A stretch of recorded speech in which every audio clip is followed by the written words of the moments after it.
Araw-araw, pagkagaling sa eskwela, itong daan na ito ang lagi kong dinadaanan.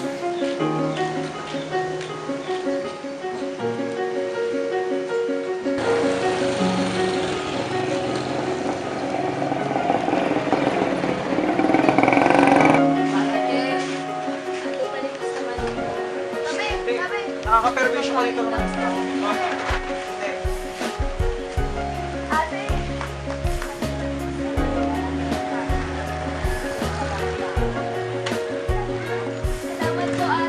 Marami akong nararamdaman, marami akong nasasaksihan.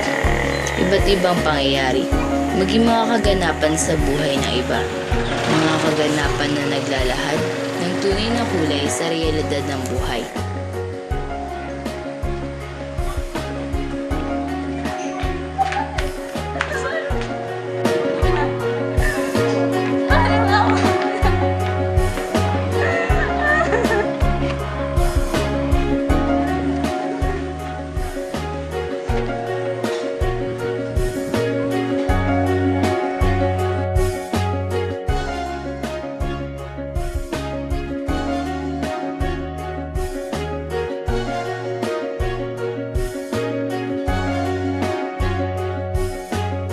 Madami ang kalsadang tahimik, ngunit sila ang madalas na nagsisilbing piping saksi.